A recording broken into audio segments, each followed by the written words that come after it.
Elden Ring Shadow of the Erdtree DLC moving 5 million units in 3 short days is probably an even bigger success than even FromSoft was anticipating. Like, everybody liked who played Elden Ring back in 2022, really enjoyed the game, considered it one of the best Soulsborne titles, if not one of the best games of all time, and because of all of that hoopla, I have tried real hard. I've watched a bunch of different Let's Plays from a bunch of different creators that I like to try to see if I could generate any sort of interest in the game, and I would like to report back to you guys that I find absolutely nothing appealing about these games at all whatsoever, okay? I'm not going to say that they're of poor quality, okay? The gameplay, it's obviously very engaging for the people that enjoy that type of video games, okay? The music is of high quality. The visuals, obviously, are groundbreaking in a certain sense. It's just that world, the lack of real character development, a cohesive story that you don't have to trove through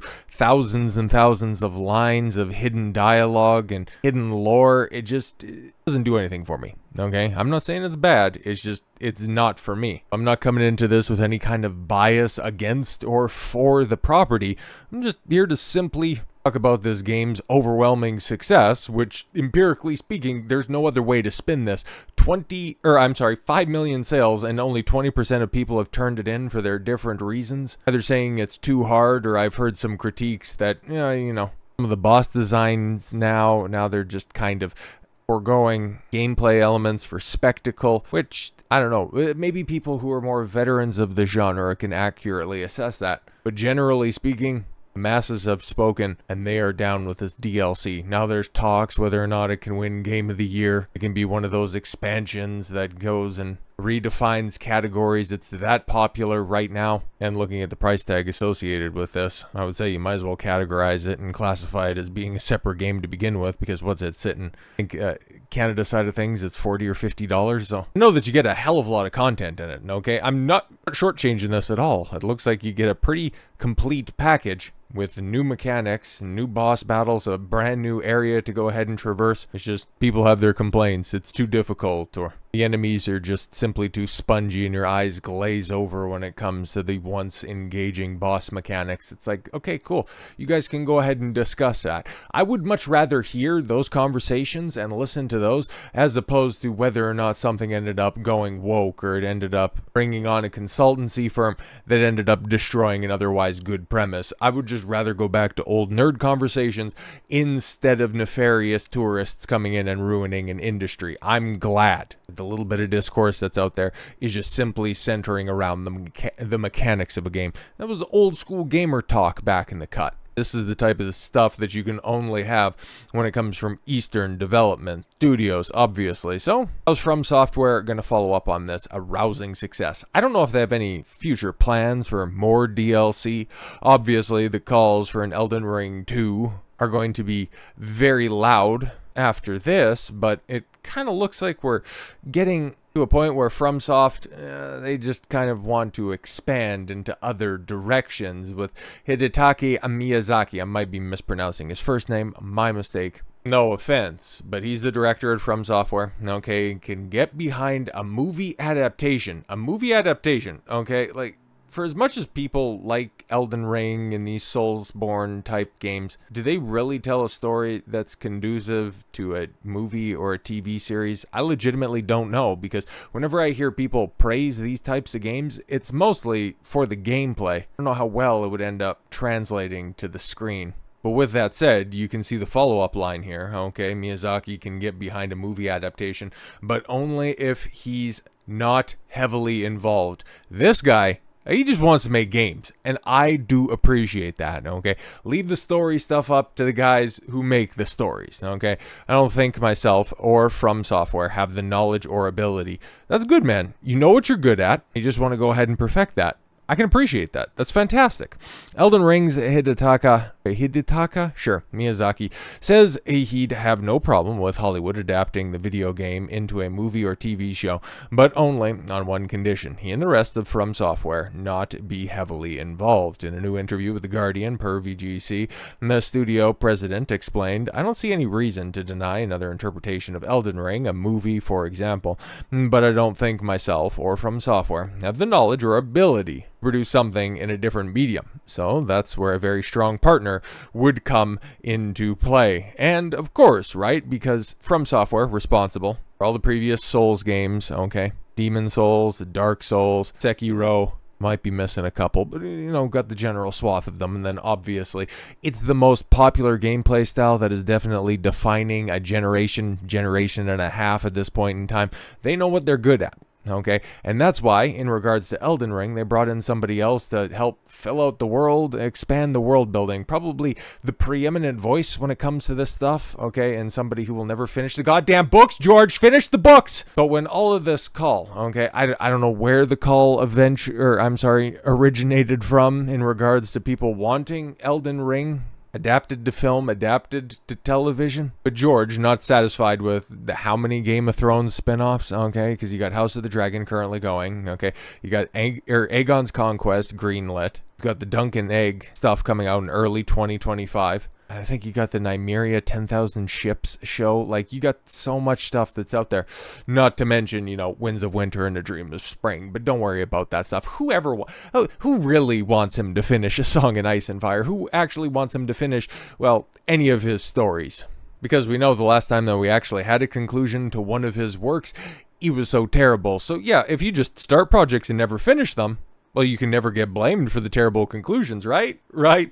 Ugh. But hot on the heels of the release of the DLC, Shadow of the Erdtree, George R.R. Martin has teased an Elden Ring movie or TV show. It's like, okay, I guess that could be fine. This is one of those things where how well is this going to ultimately translate to a movie? It could be great, it could be fantastic. George is an expert world builder, okay? The authors alive right now, there are very few that can do it better than him. When it comes to, yes, world building and dialogue, I think that he probably does that better than very few people, even in all of history, except for J.R.R. Tolkien, which, you know, George is going to perpetually be the bitch of, but we don't need to have that conversation right now. But on top of potential adaptations and then the expansion of the IP, Elden Ring's success has brought on some other incredibly interesting conversations. I guess that's one way that we can put it, okay?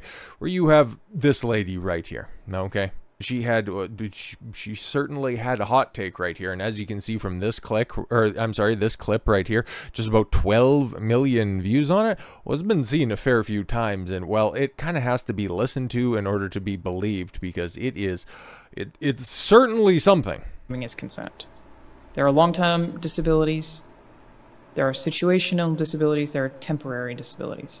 Okay, so she's talking about, this is one way to backdoor in the whole we need an easy mode or we need certain accessibility options in Elden Ring because gosh darn it, it's just far too difficult. Oh, it's like, oh, okay, cool. That's a new spin on things, because the whole we need an easy mode, we need a journalist mode has permeated the conversation around Souls-likes for a very, very long time. Ever since Demon Souls graced the PS3, journos and industry types, they just want an easy button. Because that's another thing I got to give credit to this genre for. It was right there at the forefront, alongside Cuphead, obviously, shout out Dean Takahashi. It really exposed how games journalists don't really play the games that they review. They aren't really the best assessors of quality when it comes to gaming, because they can sure as hell create and erect fictitious straw men to try to air their grievances out over, but when it comes to a challenge in a game, well, they'll just go ahead and throw their hands up and say, oh, this is too difficult, there needs to be an easy mode. Won't somebody please think of the disabled? This right here, ooh, this is a new take that I haven't heard quite yet. It counts as a disability where a video game like Elden Ring is concerned if you have a kid. You have a 2-year-old, you're trying to play Elden Ring, you can't pause. Wait, what? Okay, so these single moms, man, they will go ahead and victimize themselves over literally everything. If you have a 2-year-old, okay, and you can't pause to pay attention to your kid, that makes it a temporary disability. Has she got to that part yet? Holy. It's a situational disability that you have, where the game not having the option for you to be able to pause, for example, is a hindrance for your particular disability, a situation is concerned. Oh my God. It is a temporary disability because you can't be fixated on the game because it has a perpetual world that even if you're trolling through your map or through your menus, it's going to continue to go on regardless of you interacting. That's interesting. Okay. I wonder if she would also make those same complaints about any multiplayer games that have been out for a long time. Okay. Like if you're matchmaking in a fighting game, because your dog is barking, you press pause, yeah, you're online, you're going to get lit up. Halo lobby, Call of Duty lobby, I mean, those conversations that needed to be had? Or is it just, yeah, I want to play a game, I'm not good at it. Somebody please think of the children. When I seen this clip, I just thought, oh, okay, cool, this is just some single mom that just is trying to get some attention. Just another airhead that's out there. Well, this is actually somebody in the business because she is employed by Sony, by Santa Monica Studios. Okay, writer Alana Pierce, that name sounds familiar, claims having a 2-year-old is a situational disability, also claims that she's pansexual. Oh, so she also has a mental disability. Santa Monica Studios writer and former IGN editor. That's where I've heard that name before.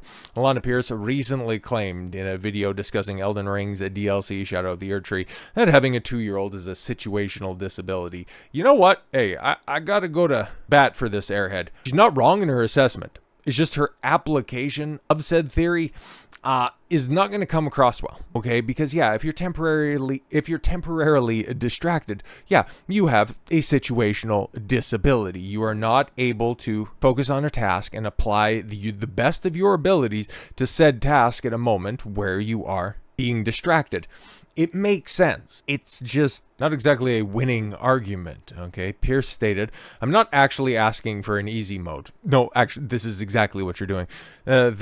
Oh, that isn't the intent. Here's the thing I want to spell out when accessibility is concerned. Oh my God, this is, yeah, the same argument. We need an easy mode, okay? Because won't somebody please think of the cripples? So it's like, okay, cool. That means that Major League Baseball, the NFL, should probably shut down because won't somebody think of Timmy with the arm crutches? From there, she listed out a number of types of disabilities. There are also multiple kinds of disabilities, especially where gaming is concerned. There are long-term disabilities, there are situational disabilities, there are temporary disabilities, there are mental, physical disabilities, there are monetary disabilities, so won't you make sure that you hit like, comment, and subscribe on my channel so that I don't have to go back and work at IGN and the game mines where they make me play the hard games. I just want to rant and rave on the internet, god damn it. Specifically, discussing Elden Ring, she says, it counts as a disability where Elden Ring is concerned if you have a kid. Okay, so it's specifically Elden Ring. Right. You have a 2-year-old, you're trying to play Elden Ring, you can't pause. It's a situational disability that you have when the game not having the option for you to be able to pause, for example, is a hindrance for your particular disability. Okay, so the kid is adding on to another type of disability? Well, you are a woman after all. Anyways, a situational disability. She continued, sorry. You may need to pause to stop your kid from putting a fork in a socket. Well, I mean, if your kid is that stupid, you might be doing him a favor by teaching him a lesson there, okay? But alright, okay, and why are you leaving silverware out everywhere? Almost like you didn't think your conversation or your talking points through before you committed them to the internet. Big shock. Pierce then stated there are temporary disabilities. Okay, you break your wrist, sprain your wrist, you temporarily have trouble playing video games, you would need something to help you press certain buttons to play Elden Ring. Yeah, it's called time and relaxation, and maybe, I don't know, playing a different game. How about that? You can't bang away on a keyboard? Oh well, sucks to suck. But this is just massive cope, okay? Oh my God. Yeah, the third one, long-term disability. Yeah, people that just functionally don't have the abilities to. Sucks to suck, I guess. But yeah, just skipping ahead a bit. It's a part of what... Oh, it's part of what I worked on God of War Ragnarok, okay? That's part of why I made an accessibility award show to highlight this particular thing. Because tapping too much was difficult. I just want to press forward. I just want to walk ahead. I just want to have the story play out. Stop it. Pierce's comments. Okay, yeah, about describing a 2-year-old being a 2-year-old as a situational disability comes the same day she claims that she was pansexual. Jesus, okay. Just not enough attention. Okay, she needs more attention.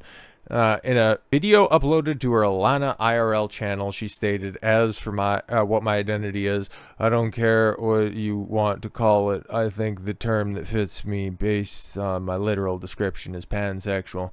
I've had many a bigot be like, you're just bi, okay? If you want to call me bi, I don't give a crap, whatever you want." That's, yeah, you don't care so much so that you ended up setting up a video camera, making a video, and putting it on the internet. That's how little I care about it.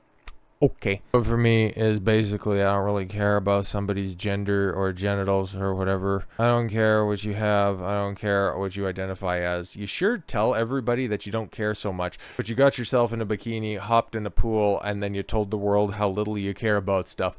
And then you also told the world that you don't care about adding an easy mode to Elden Ring, but you came up with some of the most laughable arguments in order to do so. Yeah, okay. Sounds about right. Sounds about what you would expect from somebody who used to work at IGN. With all that said, thank you all very much for the gift of your time. I've been Don Consuelo. I want you to follow your gut and get after it. Take care, everyone.